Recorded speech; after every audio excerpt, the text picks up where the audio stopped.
o'clock news. Good evening and thanks for joining us tonight. I'm Russ Riesinger. Montana seeing an uptick in COVID-19 cases today. The state reported nearly 200 new cases and 5 new deaths, including the first in Yellowstone County this month.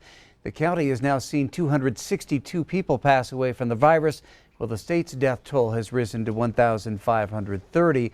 And this breaking just tonight, a COVID-19 case has forced the legislature to cancel tomorrow's floor session.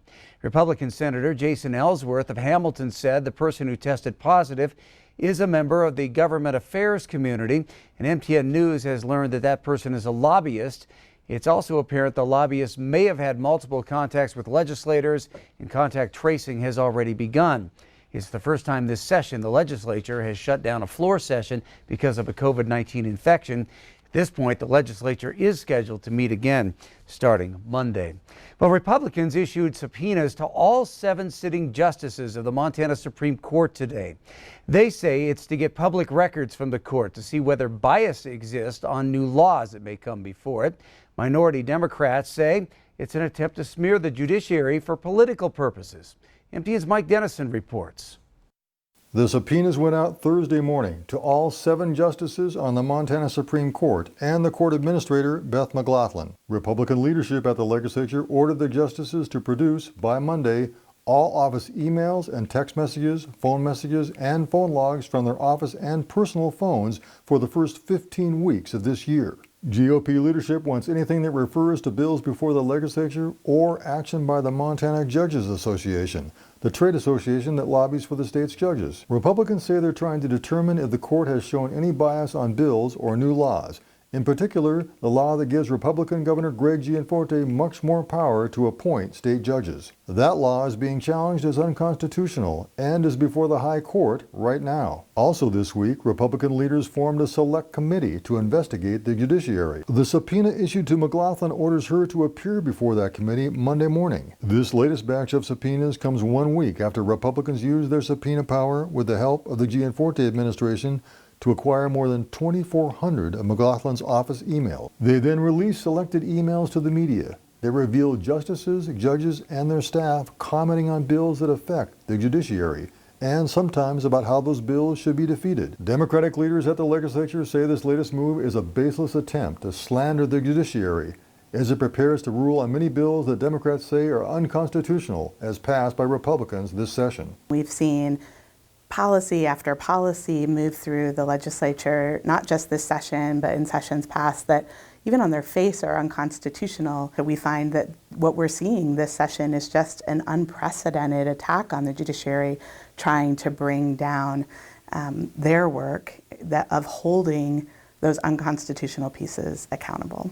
As of Thursday afternoon, Supreme Court Chief Justice Mike McGrath could not be reached for comment and had not responded to the legislative subpoenas. Republican leaders say all they're trying to do is get public records from public officials. But let's remember, while this controversy plays out, the court case challenging Gianforte's judicial appointment powers continues, and the Supreme Court will decide it. Reporting from Helena, Mike Dennison, MTN News. The new select committee to investigate the judiciary will hold its first organizational meeting tomorrow. A 31-year-old Billings man admits he shot and killed another man last summer in the West End Dairy Queen parking lot. RAHIM CALLOWAY entered a plea deal with Yellowstone County prosecutors today in district court. CALLOWAY pleaded guilty to deliberate homicide in the death of 25-year-old Christian Henning on August 8th. The two of them had apparently argued on social media concerning a $100 recording deal. In exchange for the plea, Yellowstone County Attorney Scott Twito says the state will request a 60-year sentence to Montana State Prison. Court documents state that surveillance footage shows CALLOWAY approaching Henning in a Subaru vehicle in the parking lot, firing several rounds at the car. He then placed the gun through the window and shot Henning one more time. A sentencing date has not yet been set. Well, the ATF is asking for help solving a gun shop burglary in Billings, and it could lead to a big reward. The guns were stolen from the Shipton's Big R on North 14th Street this past Monday. Today, the ATF released these pictures of a vehicle and person of interest in the case. There's the vehicle. 7 firearms were stolen. A reward of up to $5,000 is offered for information that leads to an arrest and conviction. If you know anything that could help solve this case, you can call the ATF tip line. That number is 1-888-ATF-TIPS, or you can call Billings Police. We've put this information in this story on KTVQ.com. Well, nearly 100 days after the January 6th Capitol riot, the U.S. Capitol Police Inspector General presented his findings on the department's lack of preparation leading up to that attack.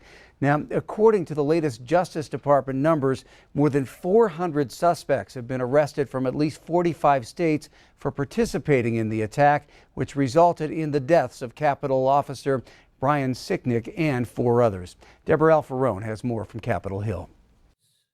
Testifying virtually before the House Administration Committee, U.S. Capitol Police Inspector General Michael Bolton said conflicting intelligence and lack of training left the department unprepared ahead of the January 6th Capitol riot. Training deficiencies put the officers, our brave men and women, in a position not to succeed. An internal intelligence assessment 3 days before the January 6th breach warned the targets of pro-Trump supporters are not necessarily the counter-protesters, but rather Congress itself. Yet a conflicting assessment the day of the attack said violence was improbable. I was aware from seeing the social media of Trump supporters in my region that they were organizing in large numbers. Bolton's report said officers in the department's civil disturbance unit had expired munitions and compromised riot shields. And he found that officers were ordered not to use heavier, less than lethal weapons, such as sting ball grenades. In his recommendations, the Inspector General said that the U.S. Capitol Police needs to overhaul its intelligence collection,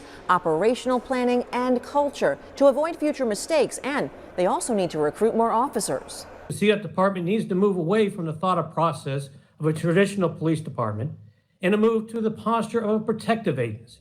The U.S. Capitol Police responded to the IG's findings in a statement saying it understands and supports the evaluation and is implementing changes to improve its operational readiness and the physical security infrastructure of the Capitol complex. Deborah Alfarone, CBS News, Capitol Hill. The hearing recessed to be concluded at a later time due to a series of votes on the House floor.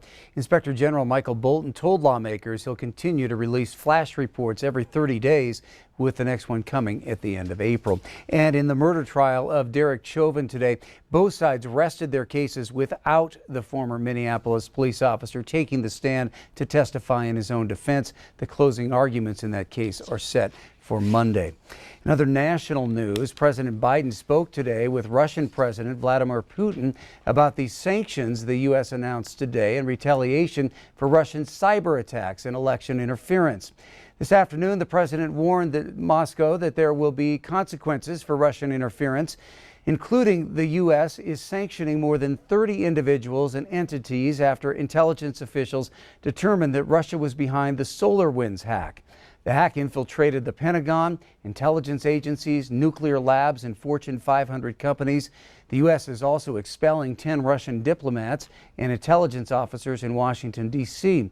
Punishments also connected to Russia's interference in the 2020 election. The administration says the president wants a relationship with Russia that is stable and doesn't seek to escalate tensions, calling the actions proportionate.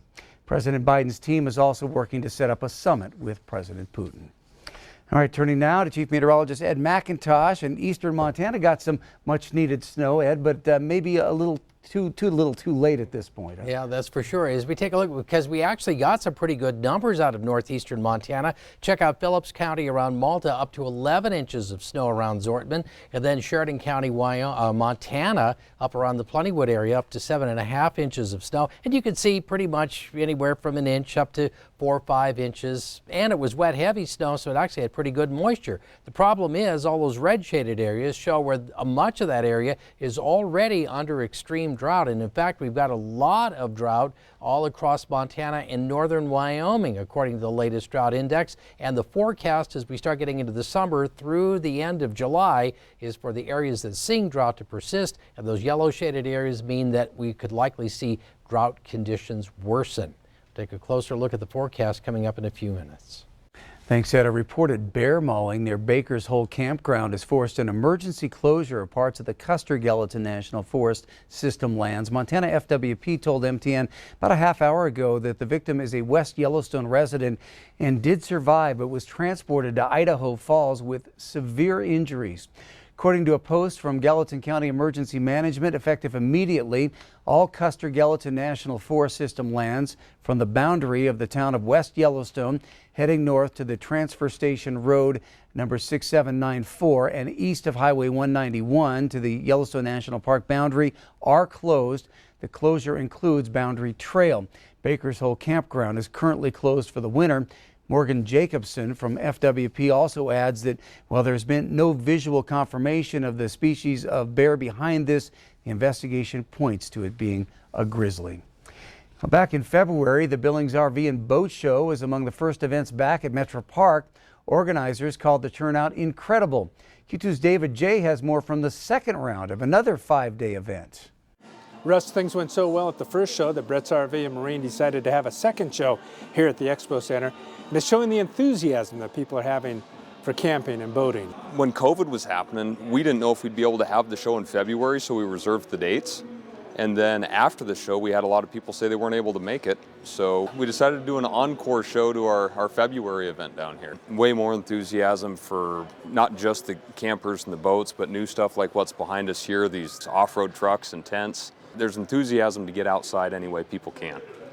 Boating is just taking off like crazy. Everybody's wanting to get out on the water somehow, whether it be in a fishing boat or a pontoon. Our business in Missoula as well as here in Billings is doing very well with the current climate of what we can do as far as being able to go out and go camping. And people are feeling more and more comfortable with the COVID numbers where they are to be able to do that and feel safe. My grandfather, who started the business, said that as long as American families want to recreate, no matter what, it'll be the last thing they give up.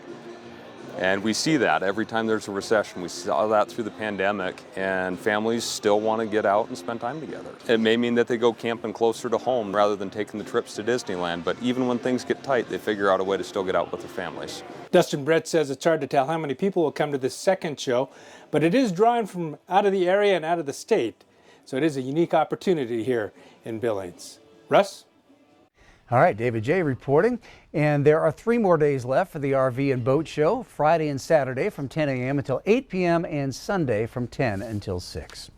Still ahead on the MTN 10 o'clock news here on Q2, Billings Blues, the Magic City Blues Festival is back and ready to rock. We'll unveil the lineup after the break. And a little later in sports, history on the hardwood, the Dawson Community College men riding high as they look to make a national statement.